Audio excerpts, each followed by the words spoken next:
Après les villages et les monuments, le service public met à l'honneur les fermes de notre pays.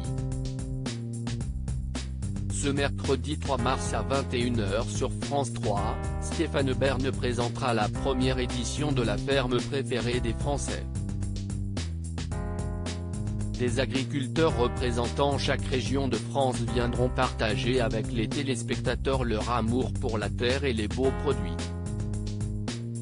Téléstar vous propose de découvrir quelles sont les 14 exploitations agricoles sélectionnées pour participer à ce tout nouveau programme.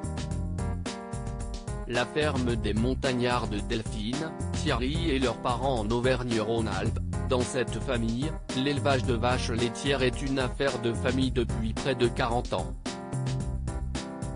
La bergerie Combat-Lourd de Pauline et Rémy en Bourgogne-Franche-Comté, Pauline, passionnée par les chèvres depuis son plus jeune âge, a repris une bergerie avec Rémy. Les huîtrières du château de Bellon de François en Bretagne, cet agriculteur se considère comme le gardien de ce berceau de l'huître plate, seule huître originaire de la région. La cave des Roches de Julien et Maurice en Centre, Val-de-Loire, ces deux frères sont la 4e génération de leur famille à vivre de l'exploitation de carrières aménagées en champignonnières. La levue pour Capugio de François et ses filles en Corse, depuis ses 15 ans, cet agriculteur élève des cochons de race corse. Le domaine Paul Imbrecht de Suzel, Marc et ses parents dans le Grand Est, ce vigneron a été l'un des premiers à s'engager sur la voie très novatrice de l'agriculture biodynamique. La ferme des Mions de Lise, Antoine et Édouard dans les Hauts-de-France, ces agriculteurs multiplient les casquettes tantôt céréaliers, tantôt meuniers, producteurs de pâtes ou encore commerçants. Les Cressonnières de la vallée de la Juine de Guilaine, Serge et leur fils en Île-de-France, cette famille d'agriculteurs est spécialisée dans la production de cressons, petites plantes vertes au goût poivré.